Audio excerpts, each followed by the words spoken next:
நாம் இப்போ பார்க்க போகிறது சத்து மாவு கஞ்சி எப்படி தயாரிக்கிறதுன்றதை பார்க்க போகிறோம். நம்ம சேனலில் ஏற்கனவே சத்து மாவு கஞ்சி எப்படி தயாரிக்கிறதுன்னு போட்டிருக்கோம். இது நம்ம அதிக புரதச்சத்து நிறைந்த பருப்புகளை கொண்டு எப்படி தயாரிக்க போகிறோன்றது தான் பார்க்க போகிறோம். நமக்கு நிறைய புரோட்டீன் சத்து தேவைப்படுது இல்லையா, அதனால் ஒரு 8 தானியங்களை தேர்ந்தெடுத்து அதன் மூலயமா நம்ம கஞ்சி தயாரிக்க போகிறோம். இது காலையில் ஃப்ரெஷ்ஷாக சாப்பிட போகிறது முதல் உணவாக சாப்பிடும்போது நமக்கு நிறைய பெனிஃபிட்ஸ் இருக்குது. ஃபஸ்ட்டு நாம் கருப்பு கவுனி அரிசி தான் பார்க்க போகிறோம். கருப்பு கவுனி அரிசியில் எவ்வளோ நன்மைகள் இருக்குன்றது இப்போ எல்லாருக்குமே தெரிய வந்திருக்கு. இதை நல்லா செவக்க வறுத்து எடுக்கணும். நல்லா பொரிஞ்சு கலர் மாறும் பாருங்கள், அது வரைக்கும் வறுத்து எடுத்துக்கணும். நாம் அப்போ தான் நமக்கு எளிதில் ஜீரணமாயிரும். இப்போ இந்த மாதிரி நல்லா வறுத்து எடுத்துட்டோம் பாருங்கள். அடுத்தது நம்ம ராகியை வறுக்க போகிறோம். கேழ்வரகு இதை நல்லா கழுவி சுத்தம் பண்ணி காய வச்சு ஆற வச்சு அதுக்கப்புறமா நம்ம இதை எடுத்துக்கலாம். இப்போ நல்லா பொரிஞ்சு கலர் மாறி வரணும் பாருங்கள், அது வரைக்கும் நம்ம வறுத்து எடுத்துக்கணும். நல்ல ஒரு வாசனை வரும், எல்லாமே அப்படியே சூப்பராக. இப்போ இதுவும் நல்லா வறுத்து எடுத்துட்டோம். அடுத்தது கொள்ளு, இதில் நிறைய புரதச்சத்து இருக்குது, இதையும் நம்ம வறுத்து எடுத்துக்கலாம். இது நம்ம கலர் நல்லா சேஞ்ச் ஆகி வரும் பாருங்கள், ஒரு ப்ரௌன் கலரில் வர வரைக்கும் நம்ம வறுத்து எடுத்துக்கலாம்.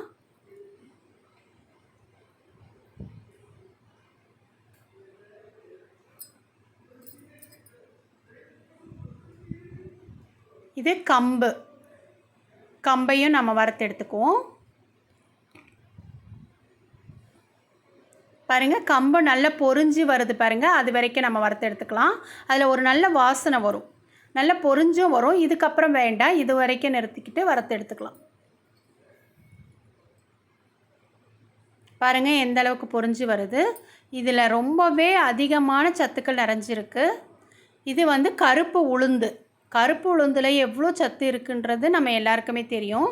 அது எல்லோரும் செஞ்சு சாப்பிட்றதுக்கு கொஞ்சம் சிரமமாக இருக்கும். இந்த மாதிரி நம்ம கஞ்சி மாதிரி செஞ்சு சாப்பிடும்போது நமக்கு சூப்பராகவே ஹெல்த் கிடைக்கும். தனித்தனியாக செய்கிறத விட இந்த ஆளி விதை இப்போ நம்ம எல்லா கடைகள்லேயும் கிடைக்கிது, ஆன்லைன்லேயும் கிடைக்கிது. இதையும் நல்லா பொன்னிறமாக வறுத்து எடுத்துக்கோங்க.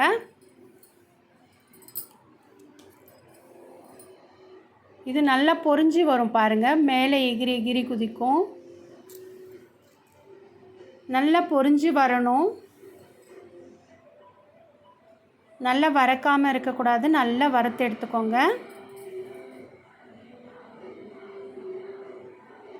பாருங்கள் கலர் நல்லா சேஞ்ச் ஆகி வந்துருச்சு. இந்த அளவுக்கு வறுத்து எடுக்கணும்.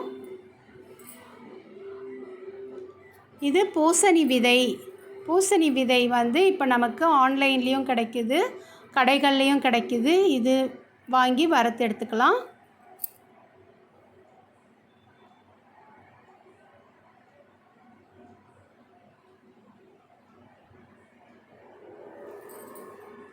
இதை நம்ம ரெகுலராக எடுத்துக்கும் போது நம்ம உடல் எடையும் குறையிறதுக்கு வாய்ப்பு இருக்குதுன்னு சொல்கிறாங்க. இதை நல்லா வறுத்து எடுத்துக்கலாம். ஒரு 2-3 மாதம் ஸ்டோர் பண்ணி வச்சுக்கிறதுக்கு நமக்கு கொஞ்சம் நல்லா வறுத்து எடுத்தால் தான் நல்லாயிருக்கும். அடுத்தது நம்ம பாதாம் எடுத்துருக்கோம்.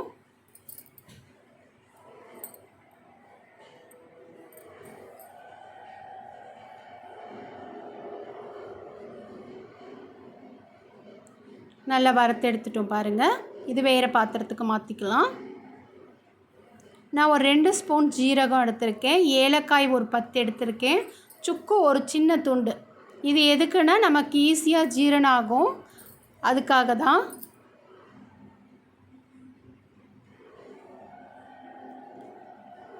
இப்போ எல்லாத்தையும் நல்லா ஆற வச்சுட்டு நம்ம மிக்ஸ் பண்ணி ஒன்றா எடுத்துடலாம். இப்போ நம்ம மிஷினில் கொடுத்து அரைச்சி எடுத்துகிட்டு வரணும். இது நல்லா ஆறணும். நல்லா ஆறுனதுக்கப்புறம் தான் நம்ம மிஷினில் கொடுத்து அரைக்கணும்.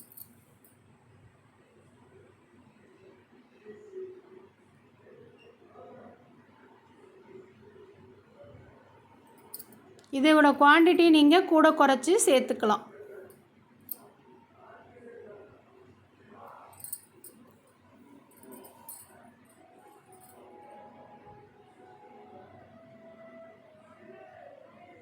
இப்போ நான் அரைச்சி எடுத்துகிட்டு வந்துட்டேன். அரைச்சி எடுத்துகிட்டு வந்ததை நம்ம தெளித்து எடுத்துக்கலாம். இது நல்லாவே அரைப்பட்டு இருக்குது. இருந்தாலுமே ஒரு முறை ஜலிச்சு எடுத்துக்கிறது நல்லது. பாருங்கள், நல்லா ஸ்மூத்தாக சூப்பராக நமக்கு கிடச்சிருச்சு. நல்லா சத்துக்கள் அதிகமாக இருக்கிற ப்ரோட்டீன் பவுடர் மாதிரி நம்ம அரைச்சி எடுத்துகிட்டு வந்துட்டோம். இது வந்து பால்லையும் சேர்க்கலாம், இல்லை சுடுதண்ணிலையும் சேர்க்கலாம். பால் பிடிக்காதவங்க சுடுதண்ணிலையும் கஞ்சி மாதிரி வச்சும் குடிக்கலாம். இது நான் நாட்டு சர்க்கரை தான் சேர்த்துருக்கேன், வெள்ளை சர்க்கரை சேர்க்க வேண்டாம். காலையில் ஃபஸ்ட்டு நாம் இதை சாப்பிடும்போது ரொம்ப மன திருப்தியாக இருக்கும். நமக்கு நல்லா அந்த நாள் ஃபுல்லாக நமக்கு ஒரு திருப்தியான ஒரு இது கிடைக்கும். அவ்வளோதான். இது சாப்பிட்றதுக்கு ரொம்பவே டேஸ்ட்டாக இருக்கும். இது புரதச்சத்து நிறைஞ்ச அதிகமான விட்டமின், மினரல்ஸ், இரும்பு சத்து எல்லாமே இருக்குது. இதை கண்டிப்பாக எல்லோரும் ஒரு முறை முயற்சி பண்ணி பாருங்கள். தேங்க்யூ.